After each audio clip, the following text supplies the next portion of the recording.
What is up? Welcome in. We've got the NBA and NFL Sabersim breakdown here. Run Pure Sports. It's Holden. Got my guys. Let's go in order. Above me. You shouldn't be above. You should be below me, Rubio. You should be on your knees, actually. Rubio's on. There we go. Thank you. Rubio is now below me. Actually, can you?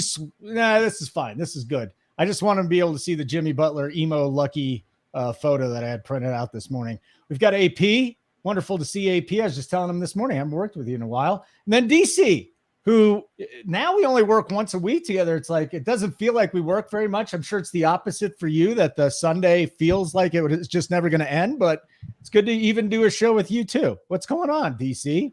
Yeah, man, I miss you. It's once a week's not enough. We're used to the 4 or 5 days a week during baseball season, obviously wrapping up there. So yeah, happy to jump on the show. Fun night of sports with a fun 2-game basketball slate that I think is kind of straightforward. And then, of course, NFL Showdown coming up too. So should be a fun show tonight. Can we just give AP a hand here for a second? Holy shit. You talk about a guy on a heater. No, don't you downplay this. I thought it was only the first night, and then I think I saw a second night shipper too. How many shippers do we have already? Two nights NBA. AP. How many shippers? 2 nights. We were close last night too, so we just missed out on the three-peat, but it ended up being a pretty good night. I went heavy on Tyler Hero, and I don't know if you guys saw that game, but I mean, an average night shooting from Tyler Hero, and he's getting us like a 48-piece, 50-piece. His usage was insane. He could not hit a bucket to save his life. He went like 3 for like 24 or something like that. I mean, the guy could not make a shot. So it was definitely a rough scene, but it was overall a good night. Rubio, talk to me here. You got the sharp DK hat on. You're ready to make some money. The Xavier t-shirt. You should be rooting for Cincinnati. Xavier's just a bunch of losers. What's up? Yeah, you're right. Xavier and Cincinnati, they're both losers, right? Northern Kentucky Norseman is where it's at. I wear this shirt just because, it's comfortable as hell. I will say I've been listening to a lot of Jack Harlow lately, so I was completely in line with AP's Tyler Hero play. Too bad it didn't completely work out, but we get another bite of the cookie tonight. A 2-game NBA, a showdown NFL. I mean, what's better than this? I can't wait.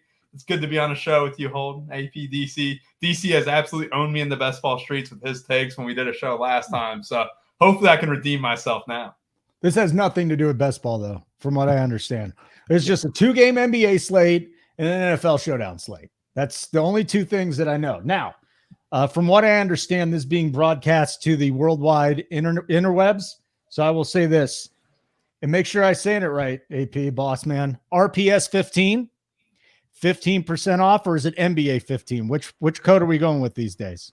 I'm pretty sure both will work. Okay. So whichever you want to choose, I believe they're both active. So. All right, NBA 15. Let's just use that one then.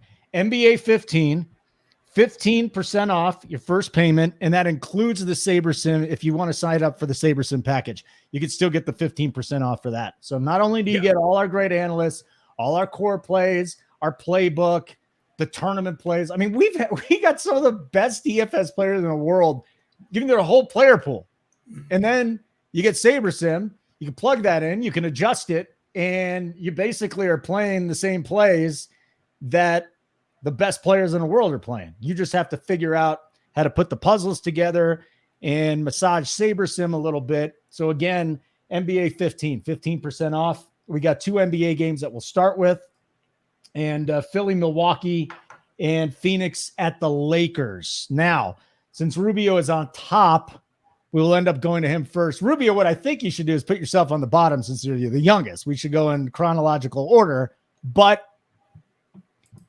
there we go. Thank you. Just for you, Holden. Rubio, you are such a good kid. But the real reason why I did it is because when I put a comment up there. Oh, yeah. I like that. The respect factor. Not only DC and AP deserve much more respect than me. It's over your face, not DC's face. That's correct. All right, let's get into this, AP. Okay. First of all, this is your Sabersim show. I know you want to talk a little bit about Saber 2. 2-game slate tonight. What's on your mind? I'm just passing the baton to you. Yeah. So Ruby and I, we typically do this Saber show where we're doing a screen share. We bring it up. The first thing that we always do. So I think tonight what's best is we'll go game by game, but let me give just a brief overview of what we're looking at here just so that you guys can all see it. this is what Rubio and I call like a base build. We just go in here, we run using standard projections. We run more of an optimal type of build to see what the lineups look like. We incorporate then the contest sims, and we just look at what it's showing us without making any bias in any type of adjustments, anything that we want to add into it. I feel that's really important to do when you first start off, because it gives you an idea of where everyone's going to be at naturally, like on the slate, because what drives ownership, I think projections do. I think optimizers do. And, I think, the takes out there do as well across the industry too. So it's going to give you kind of a nice macro view of what, the slate could look like. And Rubio, do you want to add anything to that? I got the 2 game up right now. We're looking at it, and let me sort it by exposure. And whenever we do this base build and stuff, you get the sense of direction of where the builds are going to lead people, right? We saw it with Michael Gallup a couple of weeks ago, where he was the most popular captain in the base build, and he turned out to be a lot more chalk than what anyone would have expected in the captain spot. And this is a good chance to see, if you see projected ownerships and you see what the optimizer's spitting out, you might be able to make your own takes on, this guy is definitely going to be higher owned than what they're projecting, or this guy falls into an awkward range. I think he'll be lower owned. And if you're making 20 lineups and stuff, always account for ownership. And it's a good way to see if you're underweight and overweight and what you're thinking on the slate too, compared to the field, the regular projections, as we call it. Okay. So we got into that. AP. Yeah. So just to continue on to, this right here is the ultimate package. And again, it's not like cheap, but you got to look at this as another arm, another tool. So if you're a serious player, I think it's a good investment once you fully understand it. You can still get the base Saber package that is much cheaper, and that is the one that you should start with and that you should work up to. But once you do fully understand this, I mean, it is an absolute weapon. We're seeing it right now. I've had a lot of success. Rubio's had a lot of success. I mean, a lot of people, members too. So we've got a lot of good feedback, and we're trying to do these screen shares in these shows just to give a better, look under the hood here. So you can see right there, Eric Gordon, very, very high owned tonight, projected to be high owned tonight. We're getting a lot of Jordan Goodwin.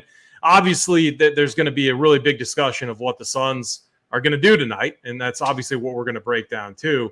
It's just nice seeing kind of where ownership is projected to land currently. Hey, DC, you use Sabersim. So talk to me here. How big of a tool has it been for you so far?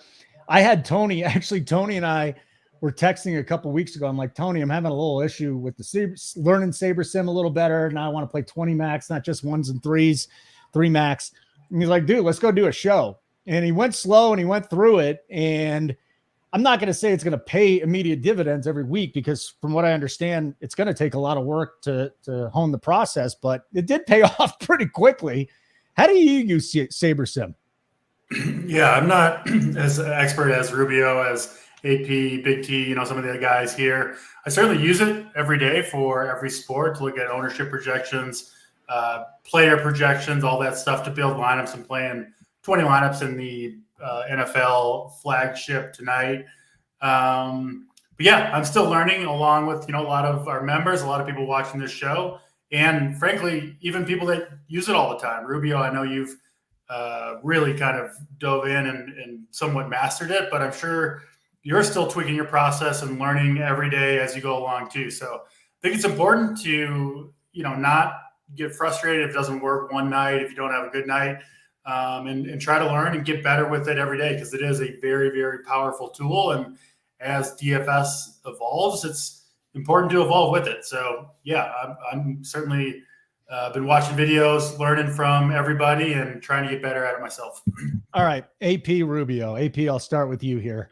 We do have Beal out. We got Booker out, right? But that's the second game. So let's talk about the first game here. Get some of your thoughts on Philly, Milwaukee, what Saber's saying, what you're saying. Give us a breakdown of game one tonight. Yeah, here's what I think we can do for the people. We'll go through, we'll do our normal breakdowns like we typically do. I'm going to take things that I hear from DC, from Rubio, from you, Holden, and no, don't worry about me.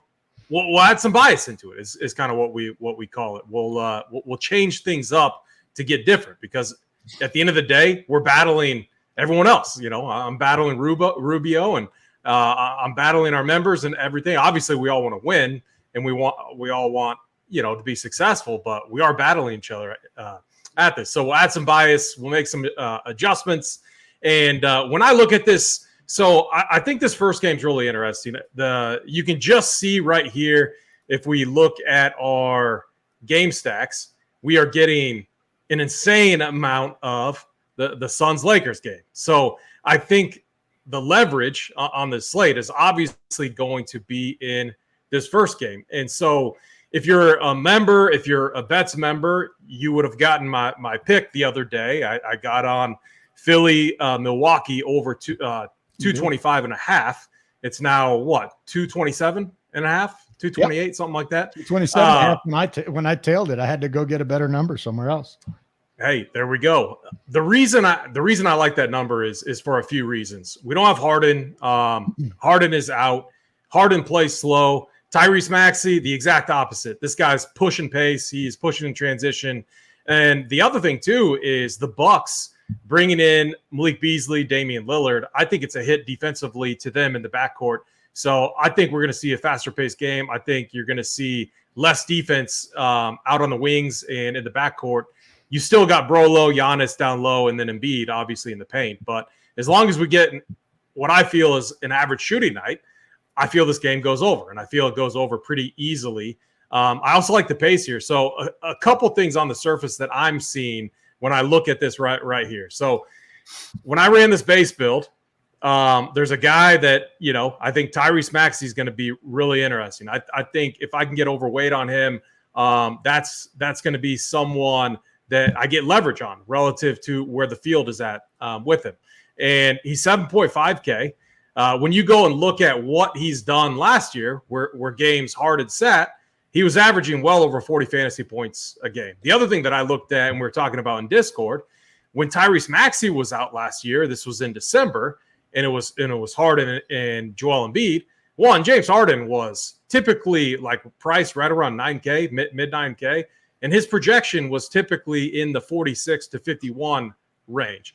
And so when I look at the projection that the industry has on Maxey, let me bring it up right here. So we got him at 36, and Saber has him at 35.9.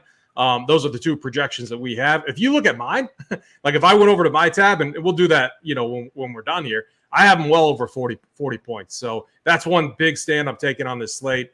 I refuse to believe that projection-wise, Tyrese Maxey's 10 points worse than James Harden, which is what the average was when we looked at it last season. I think Tyrese Maxey's actually a better player, a better fantasy player, more scoring dependent, but I love him in this spot. I think the matchup's going to be great. So that's one take that I'm going to be very high on in this matchup, Tyrese Maxey. And it already naturally makes you a little bit different when you go down that path. Rubio, what are you making of Maxey tonight? What are some of the things you're thinking for game number 1 tonight with the Sixers at the Bucks? Yeah, I mean, these are two teams with new coaches too. I mean, we haven't had a sample with them in the regular season for either team. So obviously we know Nick Nurse is a guy who always plays the starters 40 minutes or so, right? That's always the best part about it. With Doc Rivers, you didn't really know what was going to come and go, right? Tyrese Maxey had periods of time where he was on the bench last season. He had an ankle injury to start the year. So I'm hand in hand with AP here. He's finally healthy, entering a season without Harden. I mean, 7,500, it might scare people away, but Nick Nurse is going to play his guys. Maxey is going to play a ton. He's going to be the primary ball handler and stuff. It just gets me excited about Maxey too. And, people were wondering, who's going to start for Harden and stuff. It sounds like it's going to be Melton. You're going to have Melton. You're going to have Oubre off the bench for 24 minutes. And we kind of had a sample of their last preseason game. And I don't mean to harp on preseason or anything like that, but I used it to gauge rotations. And, similar to last year, you're going to have Tucker probably get 24 minutes, 25 minutes or so as the vet, provide that defensive presence. But off the bench, you're going to see guys like Paul Reed play a decent bit, probably about spelling Embiid for about 14 minutes, I'd assume. And he's always been a high PPM guy. The chalk tonight, especially in that value range under 4K, is going to be Jordan Goodwin and a bunch of these Suns guys too. So if you're looking at a way just to get a little bit different, what if Goodwin underwhelms, right? You can get a different off a bill with like Paul Reed a guy who's only 3,600. Let's say Embiid gets foul trouble or whatever, you could easily see 20 plus from him. And, last 2 game slate was Tuesday. We didn't have a ton of weird things happen. It was the most weird thing that we saw happen was Moses Moody going off for 22, and he wasn't even optimal in the end all be all. So you can still get chalky. You can still win. You won 21K AP just on Tuesday. So you don't need to get too wild. But Paul Reed would be a guy where if you're fading Embiid, you're looking to really get different in a tournament lineup. He'd be a guy to experiment with. I think the Melton price, Oubre price, is good. Then on the Buck side of the ball, there's just one clear X out here, and his name is Chris Middleton with the whole minute situation kind of going on with him.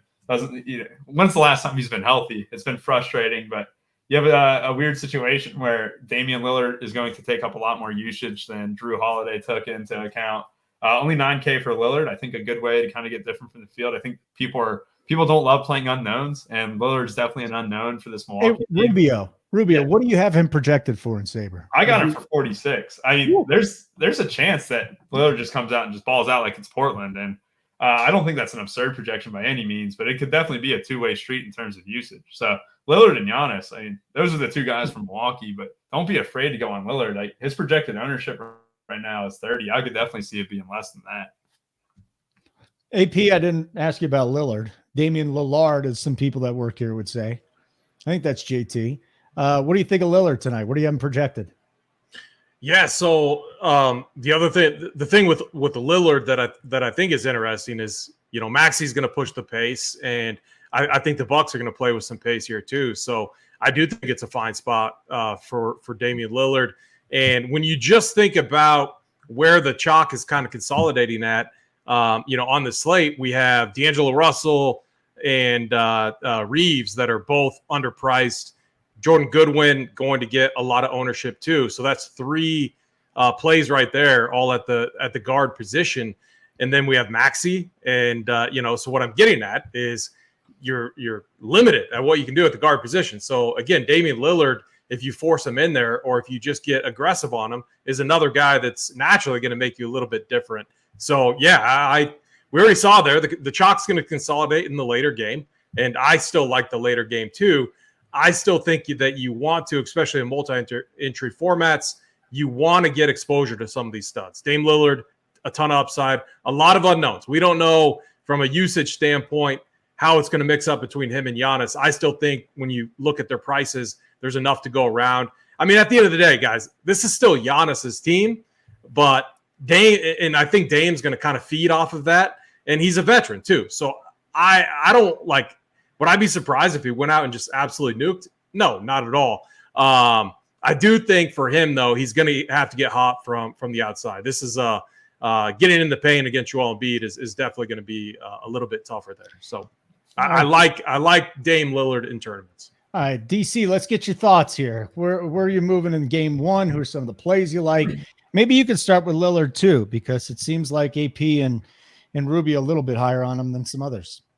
Yeah, I echo a lot of the sentiments that AP and Rubio brought up. I mean, yeah, Lillard moves teams. You can say it's an unknown on the usage.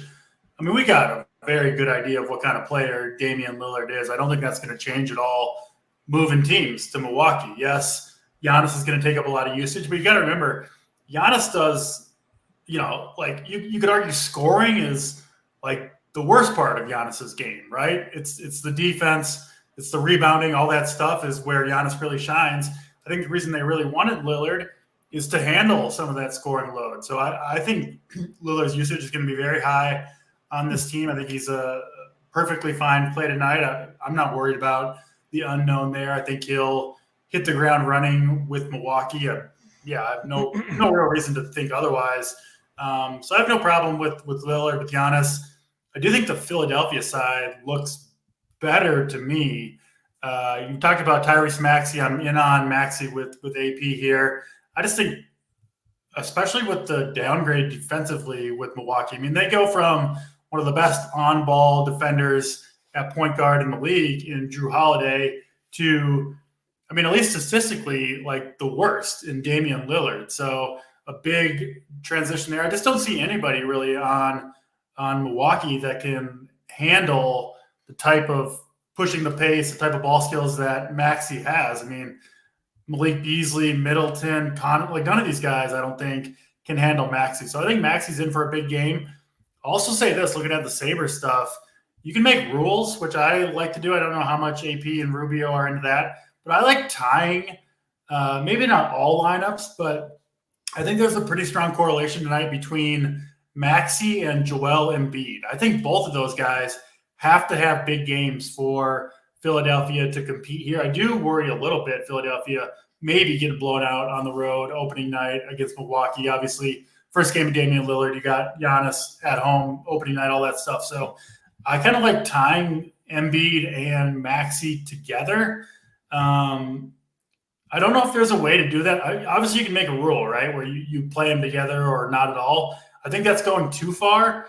I don't know if there's a way to make it so you get them together on, most of your lineups. Maybe AP or Rubio can speak to that. But I do like the correlation between those two guys in particular.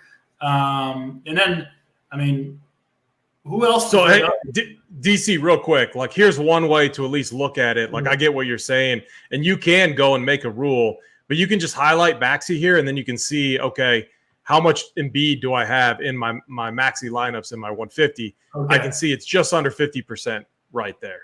So if you're running unless it was like egregiously low, then I might incorporate a rule. I just, in full 150 formats, I don't know if I'd want those two completely locked together. No, I agree with that, which is why I did mention that. But yeah, I would want kind of more those two tied together more closely. But yeah, both those guys, I think are both excellent plays. So yeah, in on Maxey, in on Embiid, and I do think those two guys are the best two plays, in my opinion, in this game overall. All right, so everybody seems to be stacking the later game. At least that's what you were implying there, AP. So what are we doing on Saber right now on the screen share, by the way? We're just bumping projections? Is that what you guys are doing? Yeah, we're gonna make some changes here. The most important changes, I think, outside of, so what did I do? I bumped up Maxey a little bit, actually quite a bit. I bumped up and one thing too with Saber, it happens to me sometimes. I always get the headers here all organized, and then sometimes it'll randomly change on me. Little bugs like that. For the most part, it's 99% working very, very nicely. Just a few bugs randomly because I had it all perfect, but it's still fine. So I bumped up Lillard. I bumped up Maxey. Basically, I bumped up a lot of the studs and kind of hitting on what Rubio talked about just with Nick Nurse.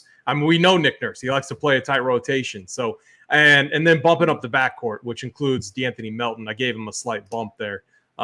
That's basically what I did with this game. All right. I don't know how you're going to answer this. How many uniques did you guys do tonight without a foul? I did 2 uniques. When I go over to my build, I'll kind of show where I got all my stuff loaded and locked in. I could make some changes though. That's why I don't mind sharing it. Obviously, there's a big question mark. I don't think Jordan Goodwin starts, and if he doesn't start, like I think he won't, I think he's going to be over projected as far as I think a lot of sites came in assuming he would just naturally start in this role with Devin Booker out. I don't think that's going to be the case, and I think the projections early on were a little bit too strong on him. Okay, very good. Nice, Kevin. Less than 3 Suns and you're donating. Agree or disagree, boys? AP? Less than 3 Suns. Are you donating if you don't play? If you're playing less than 3 Suns? Yeah. Yeah. I think 3 is at least 3 is going to be a good number. My 3 would be like Eric Gordon for sure, KD and Nurkic. I love those 3. DC, you were talking about the 3 guys. How many you got from the Suns tonight? 3? I'm actually just playing one NBA lineup, and I've got 5 Suns in there tonight. Oh. So I'm very big on the Suns. I think that's going to be a popular take. I think Goodwin will start. You think it's going to be Eric Gordon that starts, AP? Yeah, I think we see Point Gordon tonight. They've ran that in the past, and when I looked at it, sorry, I got 900 different screens open. Don't show them the one. Now I know how. Don't Now show I know them the who. one. No, now I know how. Oh yeah, the one. Now I know how Rubio feels. But Jordan Goodwin played 14 minutes last game. I mean, they ran out Eric Gordon. What? 32. He played 32, and he couldn't make a shot. He was 4 for 16. They trusted him out there. He's a veteran. So like, my take with the Suns is Jordan Goodwin's going to be overowned, and I think there's a lot of different values out there that could easily pass him, and so I think that's where I'm going to get a lot of leverage on this slate. Like, look at this. So what I did here, just pulling Saber back up, I changed it to I now introduced the contest sims here, looking at the 100K to first, $15 buy-in, sorted by risk adjusted, which naturally brings in a little bit more diversification. I added 2 min uniques. I'm still getting a ton of Jordan Goodwin in my lineup. So he's just has to be very, very, very high owned, very, very popular value piece tonight. All right, DC, any final thoughts here on game number 1? Then Rubio, you too, but any final thoughts on game 1 here, DC? No, I'm obviously bigger on the Sun side. I'm looking at, in my lineup that I'm playing, mostly Philadelphia and Phoenix. I will disagree a little bit with AP on Goodwin. I know we're on game number 1 here. I just think with the lineup that they have out there, the other starters looked locked in. Obviously, Durant, Nurkic, Grayson Allen, Josh Okogie, they're really lacking in ball handling, just guys to bring the ball up the court, right? Like, I don't know. I would worry about Eric Gordon just being able to do that. So I think Goodwin's going to get the start kind of as just a caretaker. He did play every minute that Booker, who was the point guard in the first game, was off the court in game 1. So yeah, I do like Goodwin. I think we're going to see him out there a lot, just partly out of necessity. Obviously missing Beal and Booker. This team, I just think they're going to need him out there. So yeah, a little bit of a disagreement there. Okay. Any final thoughts here, Rubio? No, I got some hot takes about the Lakers rotation good. that I'm excited to get to. Well, you know what? Then why don't you start off with our next game? Before you do, though, NBA 15% off your first payment of a monthly plan. And not only that, it's going to work on the Sabersim subscription as well. So make sure you check it out, NBA 15. Hit the like button if you get a shot. We'd love that. It helps us out with something called an algorithm. We'd appreciate that. And then we're going to get right back into the slate here. So who are we missing tonight? We got a couple of big guys, right? Beal and Booker. Yep. Talk about the Suns first. How many Suns is optimal tonight, Rubio? I think 3-4 minimum. We haven't even talked about Okogie, who was absolutely atrocious the entire first half last game, and he went off in the second half. And you take away Booker in there. Okogie was a dog last season, right? He was an absolute animal toward the last half of the season. Really came up, surprising. It was just incredible. And you're getting him at 4,700 without Beal and Booker, right? He's another guy I'm going to go right back to. You got Gordon, Goodwin, Durant, Okogie. And then all of a sudden you have Nurkic there too. So when when DC says he's got 5 Suns, I believe it, because these 5 are just far and away the best. And I would say Okogie, Durant, Goodwin, and Gordon are my top 4 on the slate just in general. So that's only 50 lineups, but they're just head and shoulders above everyone else for me. Nurkic, I can see a path to where he had 60K in the second half or something. It was incredibly low after dominating the first half against the Warriors. So even though Booker is out, you can kind of see a path to him kind of failing a little bit more than the others, albeit still being way too cheap. Yeah, he's going to be another guy who just clocks all this in, right?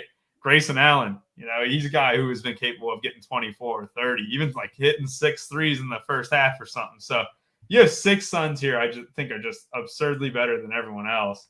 And then you look over the Lakers side of the ball. They ran a 10-man rotation, almost 11-man rotation there, if you include Christie or whatever.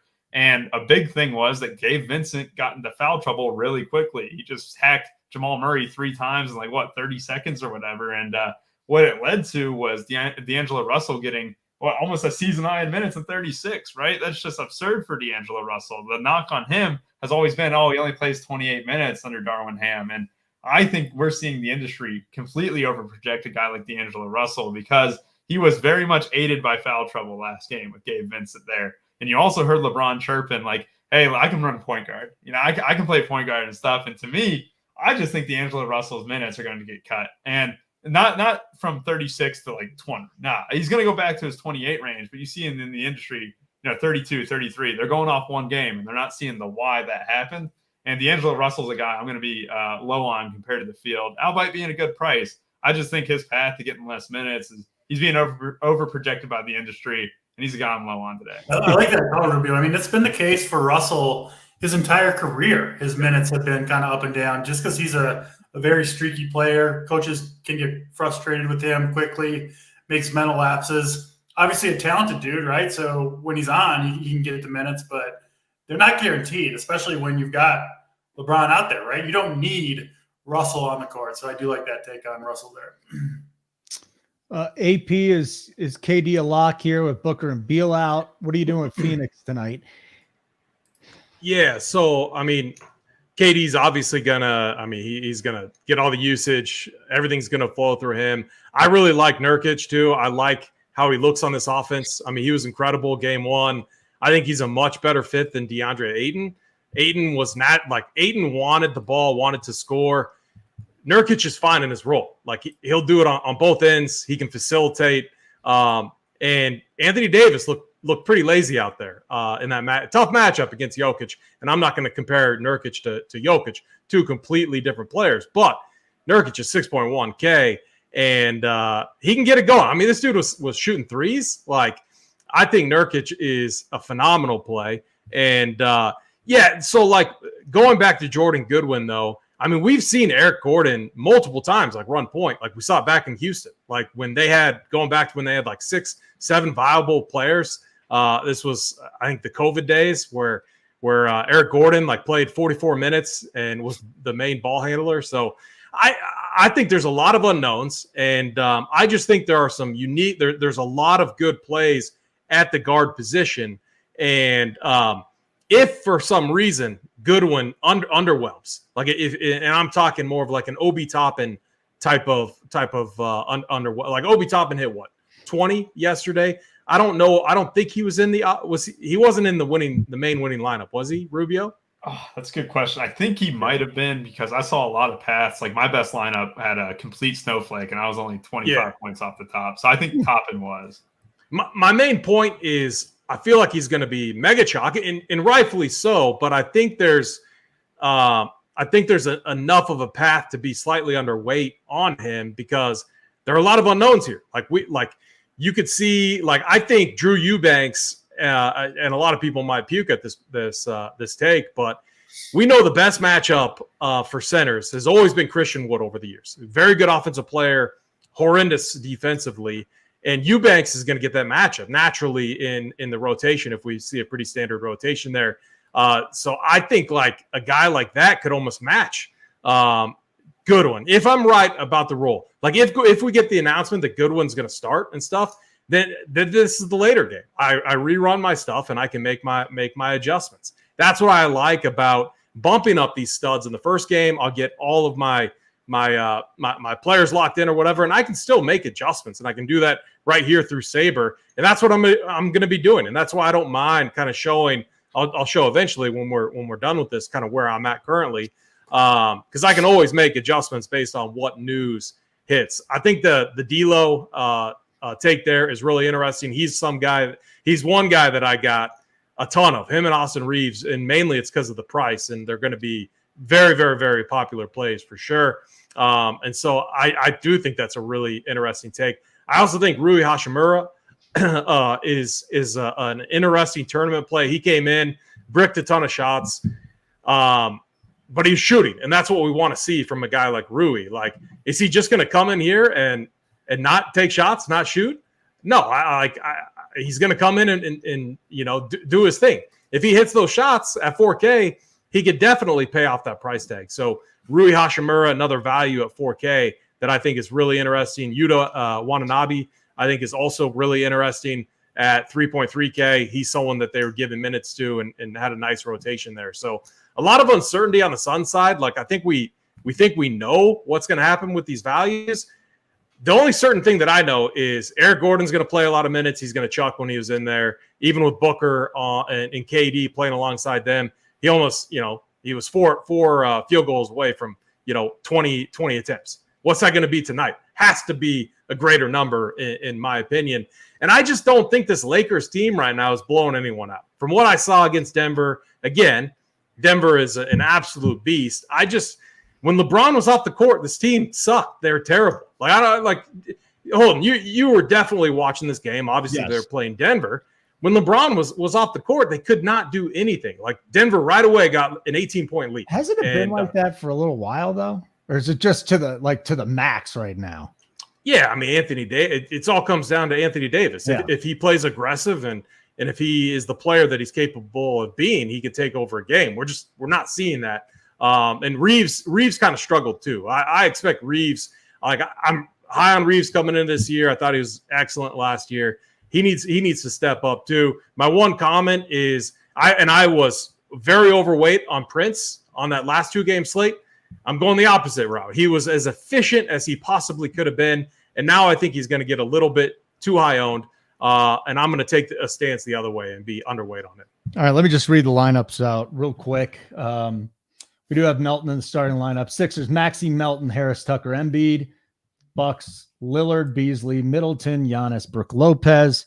Let's get some more of your thoughts here. DC, game number 2, Phoenix at the Lakers. Talk to us here. What are you thinking? Yeah, we've obviously talked about Phoenix a lot. I do think AP's talking about Gordon over Goodwin. I've got them both. I think they're both going to have to play a bunch of minutes, and even I'm not worried about Gordon if he comes off the bench. He's still going to 30 minutes in that first game. He's going to have to play, I think, at least that many.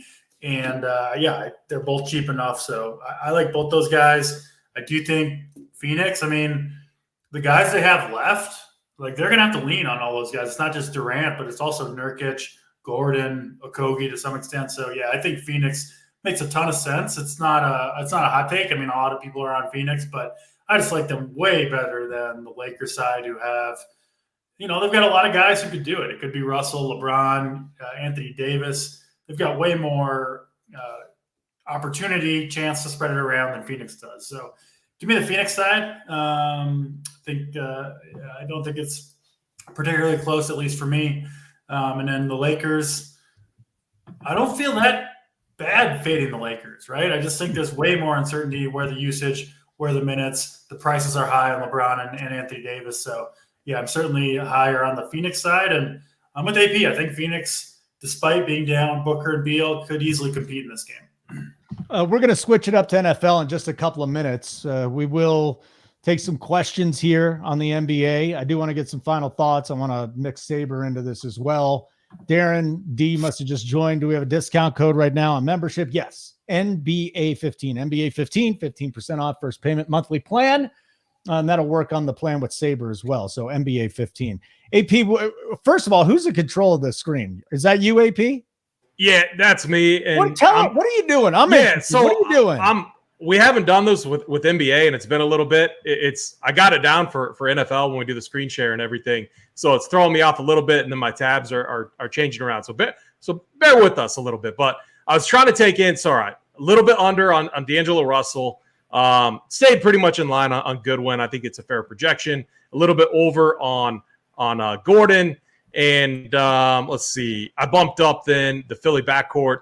And then, one thing that I learned from Rubio is just rerunning the contest sims. And the ones that I'm using are the 400K fadeaway, and then I have a 3max entry one in there as well, just to show the different settings and what it's doing.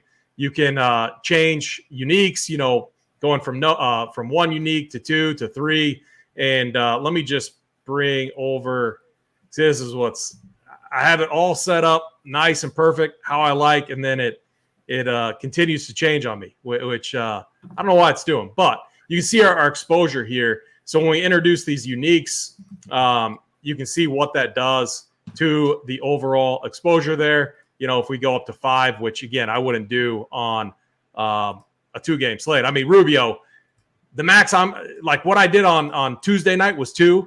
What's your range for uniques on a slate, 2-game slate? Yeah, last night I settled on 3 at the very end, but that's because we had clear value. I think every other night would be 4, 5 maybe, but Obi Toppin value was too good to pass up. He wasn't the winner. I did check. But ultimately 2 tonight because the Suns value is too good. And if you do 3, you might get just a little extended from that Suns value. And I'm someone who is very much in love with the 4-man Sun stacks. And I'm going to cap it at 5. I'm not going to have any 6-man Sun stacks because I can see that hitting, but just 4 and 5 for me tonight from the Suns.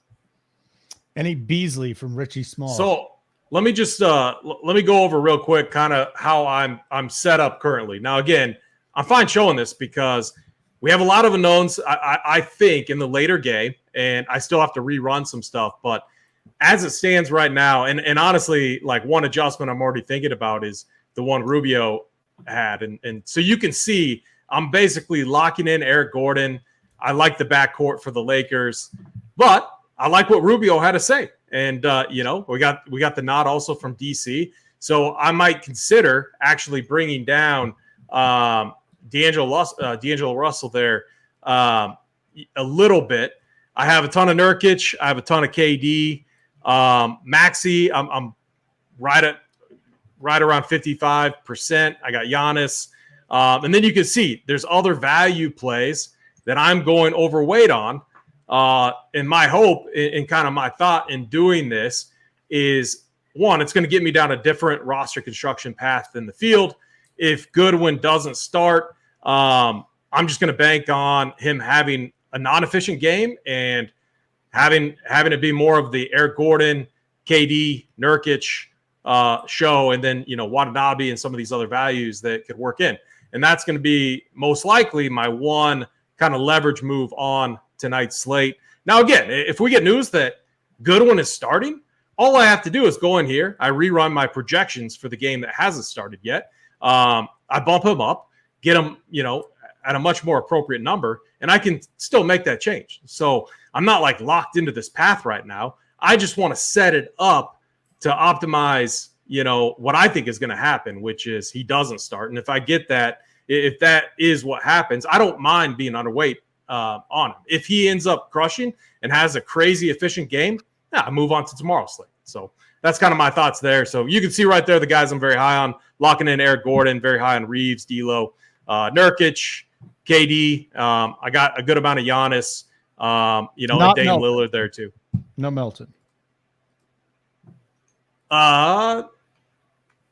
Melton's. I think I got him around 15%, something like that. So okay.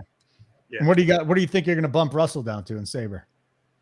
I'm not sure yet. We'll see. Okay. Top secret shit. We can't give all the secrets away.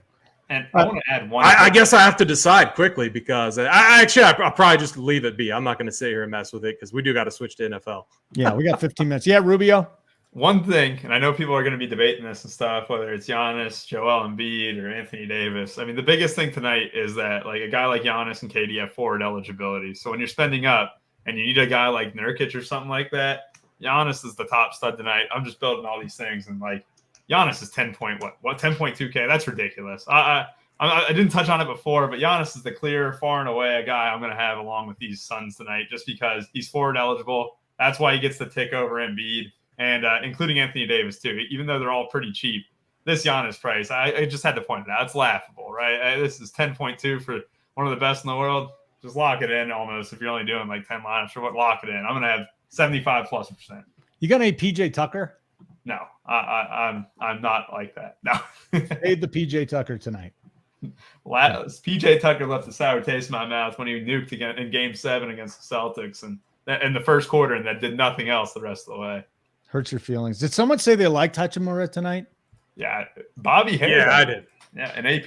Yeah, so I think I had Hachimura around 27%. Mm-hmm. I think that's going to be well over the field. So, okay, cool. We ready to go on to the NFL? You want to give some final thoughts on the NBA, AP? We set here with the NBA? No, let's go to NFL. All right. Rubio, DC, either one of you guys have anything else to say before we move on to the NFL? I think we covered pretty good. Yeah, I'm good with NBA. There was a lot going on there. The NFL, interesting game tonight because you got a Bucs team with Baker Mayfield at the helm. He's put up some decent numbers a couple of times this season. I think that with all the, I don't want to call it controversy, but I guess it is, because everybody up in Buffalo is fed up with this team, their offensive issues, their defensive issues. They're expected to be a Super Bowl contender. Right now, they're just, a team in the AFC that could be in the mix, maybe not even in the top 4 teams in the AFC. So when you're building lineups, Rubio, and I want to get everybody's thoughts on this, because doing shows, with different people, can't predict game script. You're not looking at game script. Are you using any game script tonight when you're building? And does that really translate to Saber too? I guess that if you would bump your projections, right? Yeah, I think AP, you can use this as an example. Last game, you were very convinced that the Vikings were going to beat the 49ers, and it ended up being a 24.9K payday for you or whatever too. I think you can script it to a degree in your projections, but I don't think you have to build out individual scripts and rerun it that way or whatever. If I think the Tampa Bay Bucks, I don't think this Bills defense is that great right now without Milano. I think that's a huge deal. You have White out too and stuff.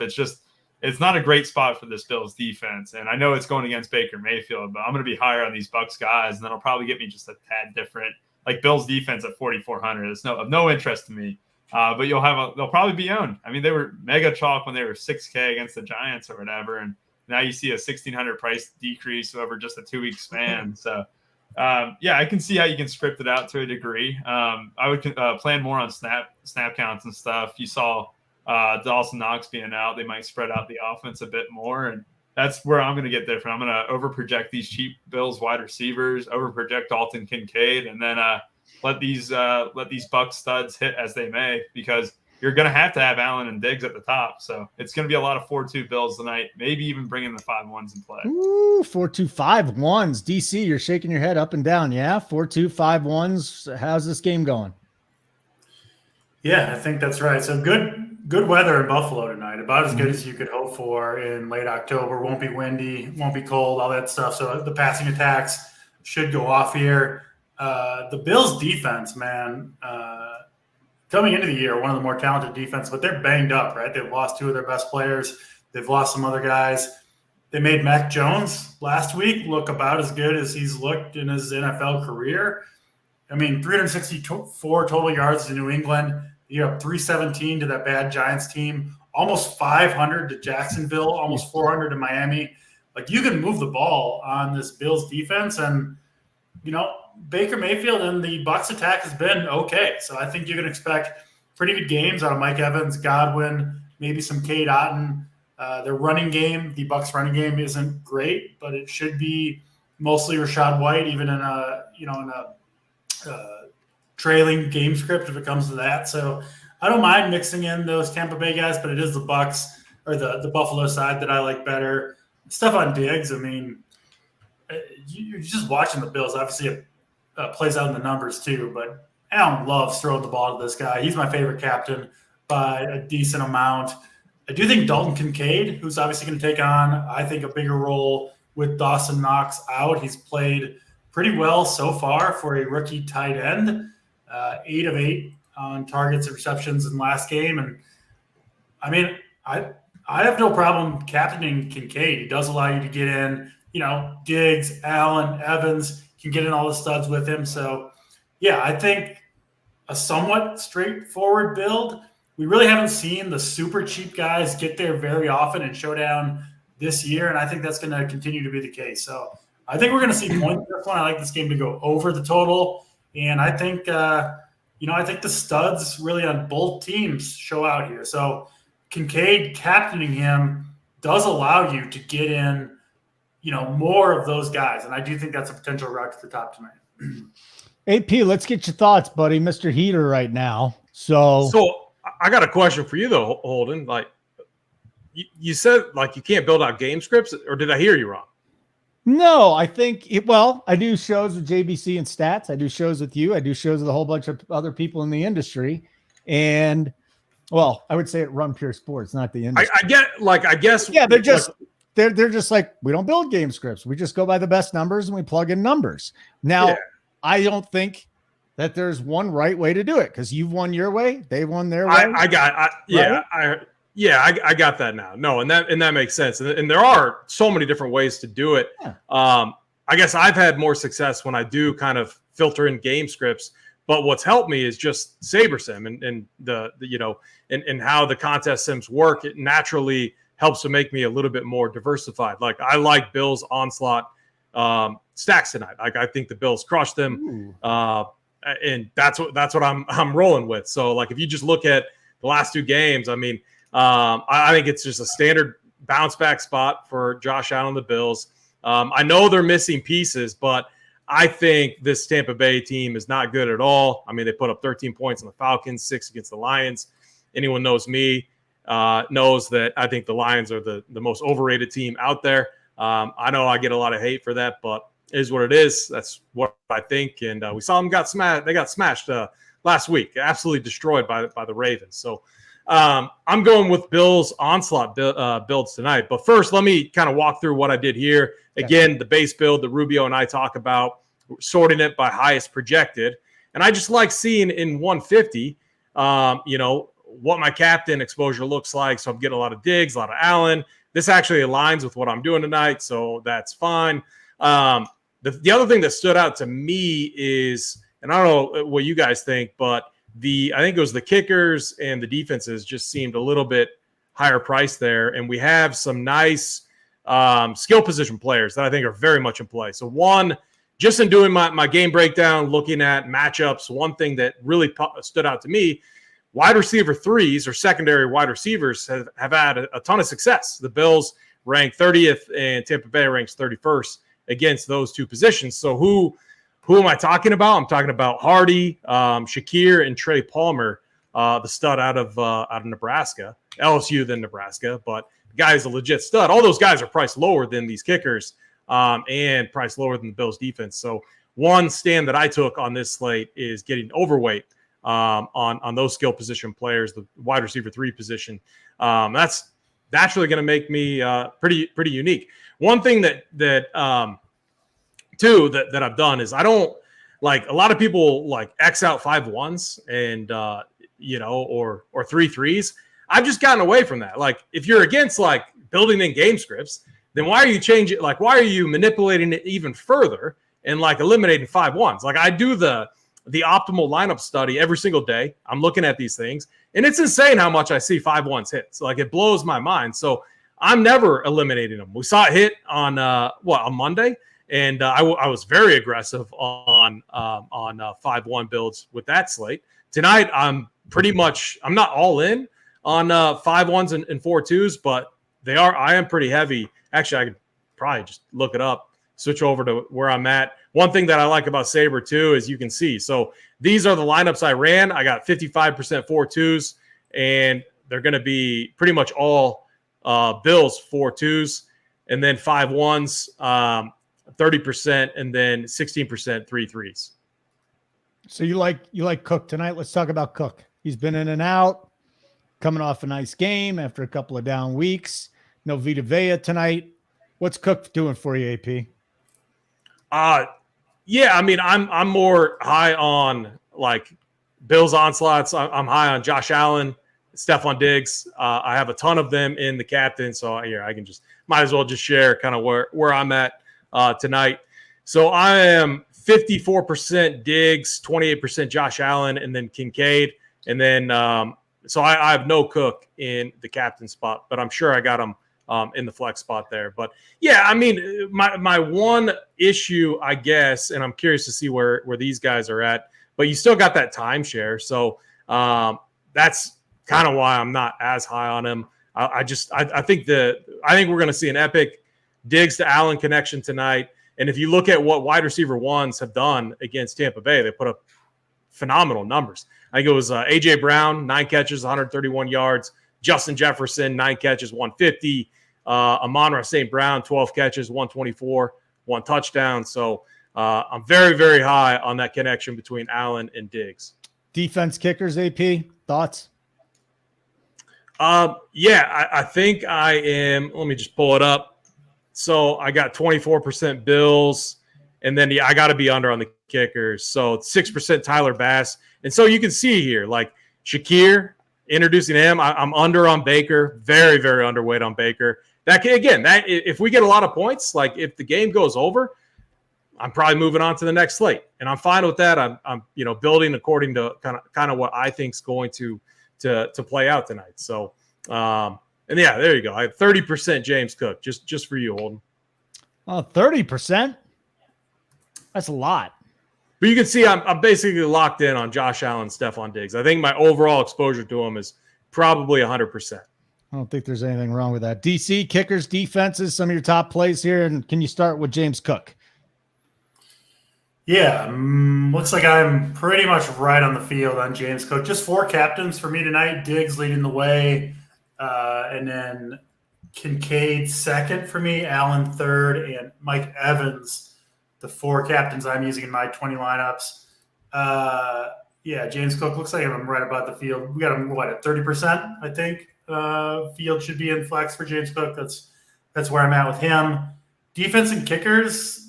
I talked about the Bills, kind of the banged up defense they had. So I still think the Bills defense is overrated by the public. So I think they may be over-owned tonight. So I'm lower on the Bills defense. I don't have much Bucks defense either. And then I do have some Tyler Bass right about the field there. But yeah, mostly, like I said, I'm trying to squeeze in the big guns from this game. And the best way to do that, for me at least, is to be over in the captain, significantly over on Dalton Kincaid in the captain, who I do think, I don't think he's going to beat Stephon Diggs, but I think he could catch 7 passes and get in the end zone. And if he does, I think he could be close enough where even without being the top overall scorer, him being in the captain could be optimal. If, Evans, Diggs, Allen all have big games too, and you need those guys, the only way to fit them all, though, is to go cheaper in the captain spot. So that's my approach. That's probably my biggest stand with Dalton Kincaid there. I do think he's a very good captain play tonight. Rubio, who's your favorite cheap guy? And then we'll get into Cook, the defenses and kickers. Who's your favorite cheapie, like below Cade Otton? AP hammered it. The Bills only have 1 tight end on their roster, and it's Dalton Kincaid. So you look at it. He's 5K. What? He's 5K. Well, let me get to it, Holden. Let me get to it. All right. 1 tight end on this roster. Reggie Gillum can maybe block, right? That means a lot of 4 wide receiver sets you're going to see tonight, I think. And I think not only does that benefit a guy like Shakir, Hardy, and Sherfield or whatever, but it does make them very intriguing. It takes 1 touchdown. Hardy was the guy a couple weeks ago against the Giants, and so was Quentin Morris. They both hit and were in the optimal. I do think that these cheap wide receivers are going overlooked. It's not a 1-for-1. It's not Dawson Knox is out, therefore Dalton Kincaid is going to feast. Yes, that does have a factor. Dalton Kincaid definitely gets a bump, but you're going to see a bump in playing time. They didn't activate a tight end off the practice squad or whatever. They activated Andy Isabella. What does that tell you? They'll probably spread it out a little bit. And this Bills team, if you're going to go with a lot of 4 wide receiver sets, a lot more 3 wide receiver sets even too, you're going to see this value wide receivers crush. And I'm hand in hand with AP there. Those are definitely my favorite values for sure. Okay. And that's – I don't normally like playing quarterbacks at the captain spot. I have a few exceptions, and I think a lot of people are going to agree with me on this one. Patrick Mahomes, just with how he diversifies it, and he's throwing to like 17 different guys every single time. And then obviously Jalen Hurts and then Josh Allen. And just looking at the optimals, I mean, Josh Allen is optimal at an insanely high rate. And just off of what Rubio said, like if we get more 4 wide receiver sets, it's just going to be more options for Allen to look at. And I love the 5-1 builds with Allen and captain, because I get definitely in my script where I see the Bills just an onslaught type win. I think that's easily could be optimal. So I definitely am high on Josh Allen captain tonight. What about a little Lat Murray action? Anybody on Lat Murray? Just a sprinkle? Maybe get a goal line carry? Yeah. Not just a sprinkle, Holden. He got 45% of the snaps last week. Gets a ton of work and will be the goal line guy. I love the price tag on Lat Murray compared to James Cook.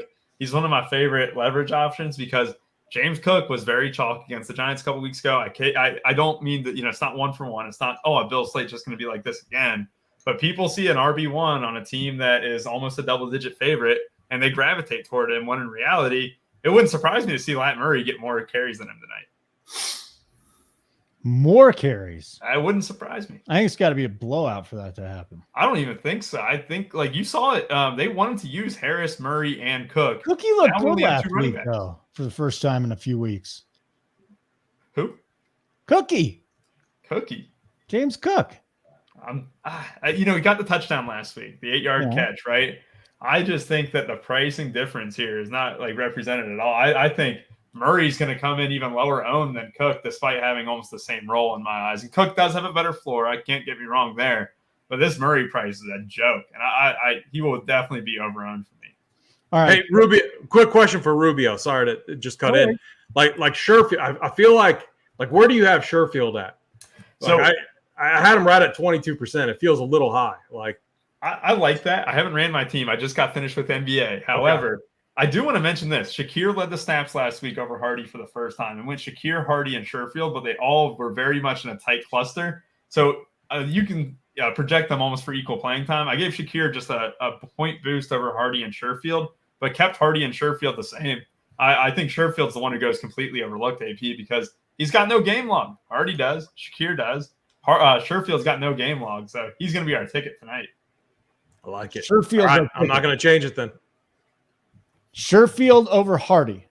I think for tournament, with the leverage against these cheap wide receivers and stuff, you're going to get one who's going to get ownership just purely off what he's done, and one who's not going to get any ownership because he hasn't done anything in the past, when in reality, they're going to be on the field the same amount. And everybody loves Kincaid. I mean, oh yeah, Kincaid's the man. Yeah, I mean, if you want to just, have two guys that are going to be on the field a lot, it's Cade Otton and Kincaid. Like Cade Otton plays like 93% of snaps like on the season. But I don't think the Bills have allowed a touchdown to a tight end. So, maybe it's due. Maybe it's time for it to happen tonight. All right. Very good. Want to remind everybody once again, NBA 15, if you're looking to get the best DFS advice, NBA, NFL, we still got the World Series. We always crush the World Series. Big T gives us these cockamamie plays. You're looking at it, and then all of a sudden it ends up very well. So we got that coming on. Our new bet side has just been crushing. AP's been crushing with some bets here. So that's been good to see as well. NBA 15% off first payment. You can get that with the Sabersim plan. Talk to me, AP. Anything else we want to discuss concerning Sabersim and or tonight's game? What am I missing? Yeah, so I'm glad you hit on the bet side. I mean, JVC was posted 900 today, and like a plus 18, 20 unit day with COVID. Yeah, he's had COVID 19 times, so I feel like he performs better when he has the COVID going on. So continue getting COVID, JVC. No, I'm just obviously joking. Obviously joking.